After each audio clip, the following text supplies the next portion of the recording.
Good evening, everyone, and thank you for coming.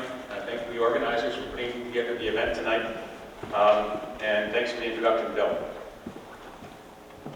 So let me tell you what I'm going to try to do. Bill gave you a very broad overview of the whole idea of what we call fracking, but you now know that we mean something more than fracking. We mean the entire process of producing natural gas from shale gas wells, which has never been done in New York State. My job tonight is to go deeper, pardon the pun, than Bill has gone, and explain how the geology, the technology, the science, and the engineering work. I'm going to try to dispel some myths so that you leave here with a much clearer, more accurate, and more truthful understanding of the entire process. And when you get that understanding, you're then going to be in a better position to understand what the potential impacts are of that entire process on the environment and human health. And that's what I'm going to hand off to Dr. Steingraber, because that will be her expertise. So that's what we're going to do. So let's dive in and do it. But first I have to tell you, I'm a licensed professional engineer in the state of New York. I've taken an ethics oath. I have to tell you that I have no financial conflict of interest. I'm not being paid to be here. I'm not being paid by a gas company. I'm not being paid by a gas company. I have no financial conflict of interest. And as part of the oath, I have to tell you that I have the whole paramount safety, health, and welfare of the public when I speak to the public. I can't tell you to do something or not to do something that has an impact on your health. And I can't talk to you about something I don't know anything about. So if while I'm speaking you think I'm blowing smoke, you better tell me that. And during Q&A, if you ask me a question I can't answer, I will honestly tell you I can't answer. So, as you know, the New York State has been involved in developing a supplemental generic environmental impact statement, which is not a set of regulations. That impact statement is in its third personification. Right now, we're waiting for the third version to be released.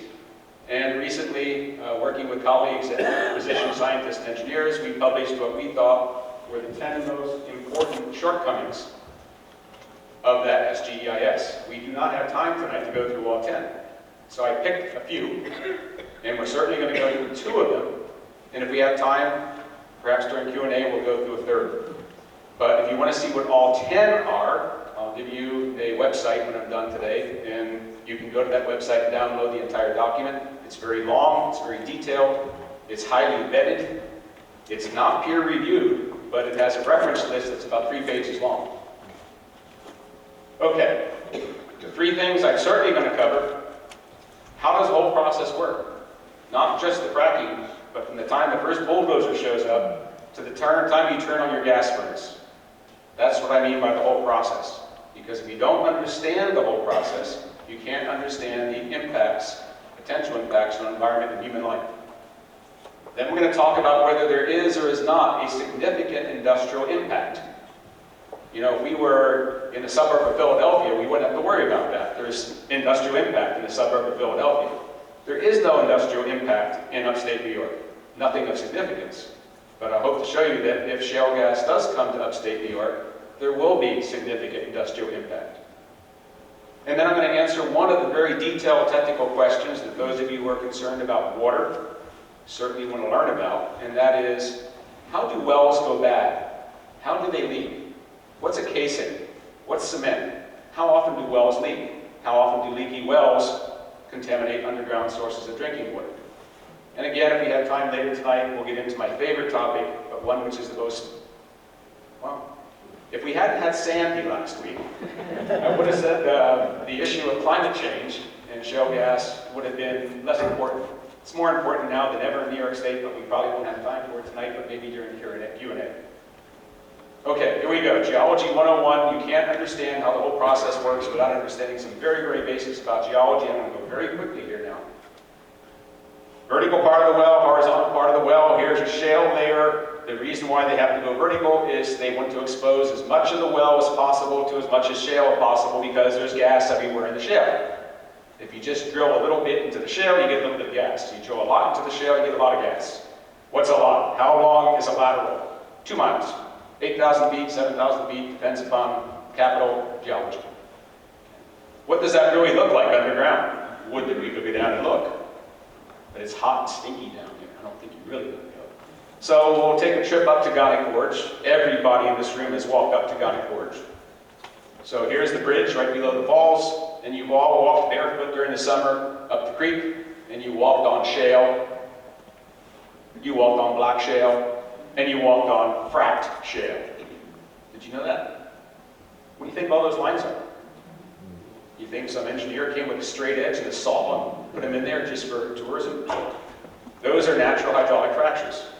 They're the result of gas pressure. All shale that can produce gas is already fracked. It's fracked by Mother Nature. It's been fracked for 30 million years, 300 million years, whatever. But every one of those fractures is a reservoir of natural gas. That's where the gas comes out of, the fractures that are already there. So if you have a sign on your front lawn that says, no fracking, go out there tonight with a magic marker and change it to no refracking. Okay, so here's the lateral. That red line is the lateral. Remember, it's thousands of feet long. What's the objective? Connect every one of those natural fractures that you can with that lateral, because the gas is being stored in the natural fractures. Got it? Okay, how's that work?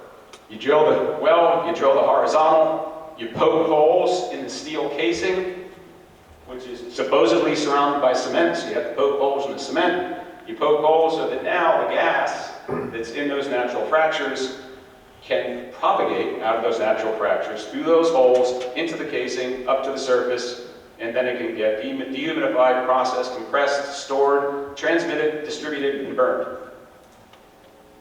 Got it all? That's as quick as I can say this. Okay, how do we know that that's where the gas is in the natural fractures? Those of you who have signed leases, you don't have to raise your hands, but I bet the landman did not show you this. And he, she should have. Morally and ethically should have. Because this is where the money is. This is what Chesapeake shows its shareholders every year. Chesapeake says in Pennsylvania last year, the average, not the best, not the worst, but the average shale gas well did the following. Here's the age of the well in years. Here's the productivity of the well in thousands of cubic feet per day. And what they tell their shareholders is on the first day, the average well is going to produce 3.5 million cubic feet of gas. And over its lifetime, it's going to produce 4.2 billion cubic feet of gas, which means, given today's gas prices, that well will produce about $8 million worth of gas. And then they'll tell their shareholders, but it cost us $4.5 million to drill the well. Start doing the math here. $8 million worth of gas, $4.5 million to drill the well. That does not include finding costs, $1.28 per thousand. So the $2.80 per thousand that they're being paid is really not $2.80, it's $1.50. So now the gas at the wellhead is only worth $6 million. Subtract the $4.5 million for drilling the well, subtract off the interest rate on the capital they had to borrow, subtract off the insurance policies, and subtract off the bonus they paid the landholder, and the 12.5% royalty. And you know what you get for royalty? Nothing. That's because the price of gas is so low, and that's because anybody who's stupid enough to drill a gas well right now, a dry gas well, is losing money. And any landowner who wants it to happen on their land right now is taking money away from their kids and grandkids. They're selling their gas at no profit. These are not my numbers. This is Chesapeake telling its shareholders. All right, the other thing, everything I'm going to tell you tonight is important. Some things are more important. And the most important thing of the important things is the last thing I'm going to show you, but the next most important thing of the important things is the thing I'm going to tell you now. And that is what Bill said, which is if you don't understand that this is widespread, you don't understand anything. And the way you're going to understand it's widespread is by my explaining to you why geologically it has to be widespread, and then I'm going to show you photographs of where it's happening. So, take a tour underground again. This is under Tioga County, Pennsylvania. Here's a topographical map of a portion of Tioga County, Pennsylvania. This gray blob is the top of the Marcellus under Tioga County, Pennsylvania. Now, how can they do that? How can they actually visualize what's 5,000 feet underground? We're in America. We can do anything. Okay? So, this is shale. Shale visualizes that. Notice it's not flat, it's not horizontal, it's folded and faulted. For those of you who don't know, that's a fault. Here's another one, here's another one. These vertical lines, They all look like one line, but they're really a concurrence of multiple wells. So what I'm describing here is what's called clustered multi-well technology. That's the way shale gas wells are drilled. That's the way shale gas is produced. That's the way it will happen in New York if it happens here. It's the way it's happening every other place it is happening. I'll prove that to you. So up here is a pad. That's the area on the surface. They drilled 6 wells. Here, 1, 2, 3, 4, 5, 6. Move about a kilometer this way. Here's another pad. 1, 2, 3, 4, 5. Move another kilometer. Here's another pad. They've only got 1 well here, 1 well here, 1 well here. But the idea is to drill laterals everywhere. About 500 feet between each. And you do that, you get all the gas out. Now, why would a company not do that? How many businessmen are here? Business people. You got an inventory? What happens if you keep it in your warehouse? It doesn't get sold. The warehouse is the Marcellus Shale or the Utica Shale. So the idea is to get all the gas out, which means you drill everywhere. What does that look like? All right, Dallas-Fort Worth Airport. What's that got to do with anything tonight? Chesapeake leased the entire Dallas-Fort Worth Airport from the city of Dallas-Fort Worth 4 years ago. 1 company, 1 landowner. Perfection. This is what the Dallas-Fort Worth Airport looks like 5,000 feet underground. Every one of those red lines is a lateral. Every red dot is a pad. Okay. That's what I mean by a spatially intense, pervasive, widespread development. That's what Bill was talking about. There it is. Put a pad everywhere you can so that you get wells everywhere to get all the gas out. So don't think of what you see when you drive up 89 and you see a little wellhead in a 500-gallon plastic tank. That's the old kind, conventional gas development. That's not what we're talking about. I'll show you photographs of what we're talking about. All right, let's go to New York State. You all know what a spacing unit is. Spacing unit is an area on the surface defined by a potential gas operator, asks for permission from DEC to drill in that spacing unit as long as they have the permission of the people who control 60% of the land in it. Compulsory integration forces everybody else to be compulsorily integrated. Wonderful thought in democracy, to be compulsorily told to do something with your land. Anyway, so let's put this together. These are actual permit maps from Chesapeake given to DEC. Pad, 10 wells. Notice northwest, southeast, northwest, southeast, northwest, southeast. Why? Why? You're all above average intelligence. Come on, why? Yeah, because you want those laterals to intersect as many cracks as you can, and you know the direction of the cracks because geology tells you that. So what does this translate into? Okay, well, let's go to an area around, I think this is Covert, okay? So here's land area. Let's suppose, this is hypothetical, that one company can come in and convince all the landowners, or 60% of the people who control 60% of all that land, to lease to them. What would it look like? Map the Dallas-Fort Worth Airport onto this picture. Ready? That's what it looks like. Every yellow rectangle is a spacing unit, 2 miles long, half mile wide. Why 2 miles long? Because you're going to put a pad wherever there's a red dot, and you're going to run those laterals about a mile this way and a mile that way. 500 feet in between them gives you 2 miles by half a mile. So how frequently would you see a pad in operation, and how many wells would you see on a pad in this area? There's the answer. Here's the scale. That's 2 miles. How's this really working out in Pennsylvania? Okay, let's go to Tioga County, Pennsylvania. This is a map of Tioga County, Pennsylvania. Here's the New York-Pennsylvania line. This is given to me by Shell. Shell has leased everywhere you see these little black rectangles going northeast, southwest, or northwest, southeast. That's Shell's leaseholdings. Just Shell. There are 67 other operators in Pennsylvania who also have leaseholdings in Tioga County. But one company, Shell, has all those leaseholdings. I'm going to blow it up so you can see it better. There you go. Northwest to southeast, every one of those rectangles is a spacing unit, every black dot is a pad. Are those all there already? So how long has Pennsylvania been in full-scale development of shale gas in the Marcellus? 5 years. How many Marcellus wells have been drilled in 5 years? 6,500. How many have been fracked? 3,000. How many will be drilled in Pennsylvania?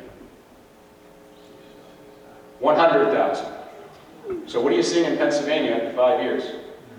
Nothing. So if you think there are problems in Pennsylvania right now, for those of you who think that there are problems, you ain't seen nothing yet. They haven't started. They're only 5%, 6% of the way into the play. What you're going to see eventually is an entire county, not just Shell, but everybody else filling in a greater space, and there's no reason not to do that because the geology tells them to do that. The gas is everywhere, drill everywhere. You're in control. Like Bill says, you get to decide. Okay, I've got about 10 more minutes. 13 minutes?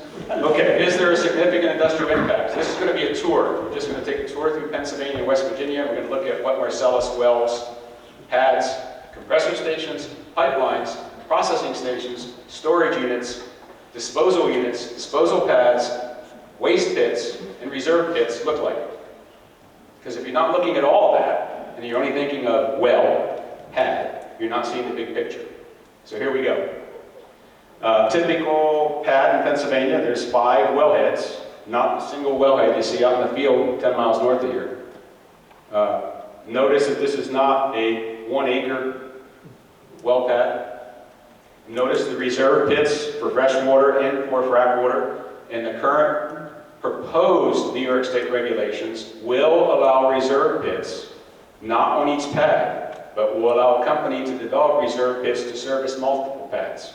So if you heard that, oh, there aren't going to be any reserve pits in New York, go read the proposed regulations. All right? This is an 8-well pad. Notice the number of trees that have been removed. And again, that's not a 2-acre pad.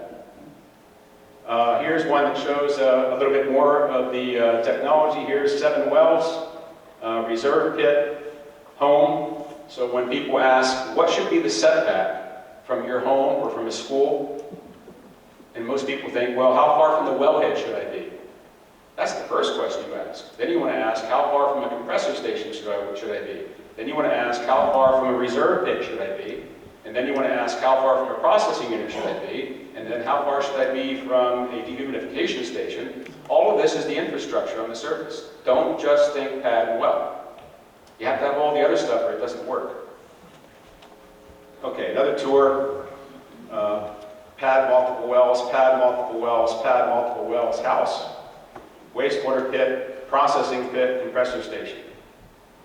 Every one of those rectangles I showed you, not everyone, but about every 5 to 10 of those will have to have all of that ancillary infrastructure. The gas just doesn't come out of the ground and walk to Philadelphia. It has to go through all these other activities to get there. You heard recently about lawsuits in Pennsylvania, about Pennsylvania perhaps withholding some very key information. Here are the 2 families that are suing. This is a frac wastewater spritzer. Each one of those things that you can barely see there is a fountain spraying up the frac wastewater so it'll evaporate. And while it evaporates, the VOCs and all the other stuff, if you're downwind in that home, you're breathing it. Okay, flares. I was driving up 81 last week, just before I crossed from New York into Pennsylvania. It was a foggy night. The entire sky was pulsating red because there were 3 units flaring just half a mile into Pennsylvania. That flare is 150 feet high and it burns for 2 weeks. And if you've never been in a flare while it's burning, next time you go to an airport, walk out on the runway and listen to a jet engine from about 100 feet away. That's what you hear.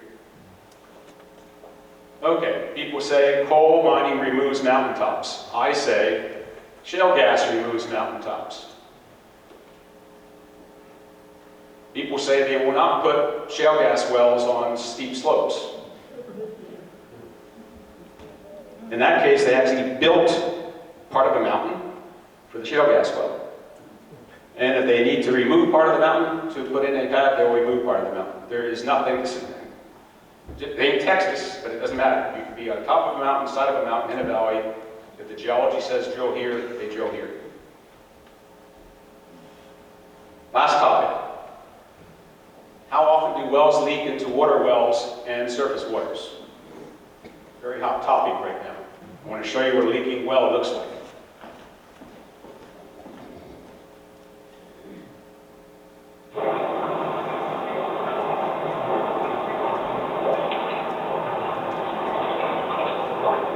This is the production casing. It's the steel pipe the gas is supposed to come up.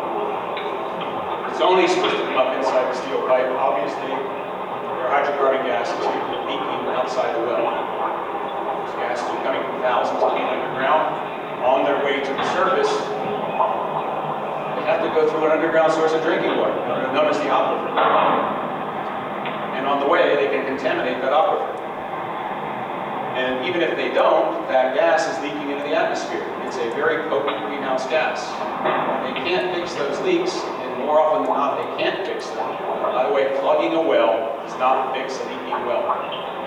Plugging a well only fixes a leaking well that's leaking inside the well. Plugging a well does not leak a well that's leaking outside the well. So if you can't fix it, it leaks forever. How often do wells leak? Very quickly, industry sources. Again, all the data I'm showing you comes out of industry reports and papers. Industry data says, well, brand new wells leak at somewhere around 5 or 6%, but this data is old. This is from 2003. Who wants to believe 9-year-old data? So let's fast forward to 3-year-old data. Wells are leaking between 4 and 5%. New, brand new, out of the box, just completed. But not all these were shale gas wells, so we ought to go someplace where the regulations are the toughest in the world, and where the industry is using the best available technology, the best available science, the best available cement, and they're doing everything they can to build wells that don't leak. Where would that be? Pennsylvania. So go to Pennsylvania and do what I did. Look through 6,444 well records and see which wells have been issued violations for leaking, and which inspection reports note and comments that this well is leaking. I haven't issued the violation yet because I gave the company a second chance. Or the violation is pending. Or the violation is never reported, but the well is still leaking. And when you do that, here's the data.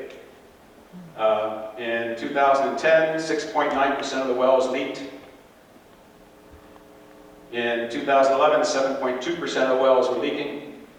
In the first 9 months of 2012, 6.6% of the new wells were leaking. It's consistent. It's the same performance the industry has had for years. It's as good as they can do. It's just too damn difficult to do it perfectly. So when DEC says we'll mitigate against this by having an extra layer of casing, they're blowing smoke, because every well in Pennsylvania they're talking about here has at least four layers of casing. Having an extra layer of casing and an extra layer of cement does not prevent the problem. It doesn't even mitigate the problem. Mitigate doesn't mean prevent. Mitigate just means diminish to an acceptable level of the risk. If you think 6% rate of failure is fine, go for it. But remember, there are going to be 50,000 shale gas wells in the Marcellus, and who knows how many in the Utica. Utica covers much more of New York State than the Marcellus. There could be at least 50,000 wells in the Utica, 100,000 wells. If 6% of them leak the first year, you got 6,000 leaking wells. What's the cost? And that's leaking the first year. The part of the data I didn't show you is that the older the wells get, the more frequently they leak. Just like us, the older we get, the more pains we have. And I should point out that if you go to that the DEP website and do what we did, count up all the violations and all the reporting of all the leaking wells, those are the result of inspecting the wells at the wellhead. A well that is not leaking at the wellhead is not a well that is not leaking. Do you hear what I said? Just because a well is not leaking at the wellhead doesn't mean the well isn't leaking someplace away from the wellhead. So one more video. Trout Street, Lycoming County.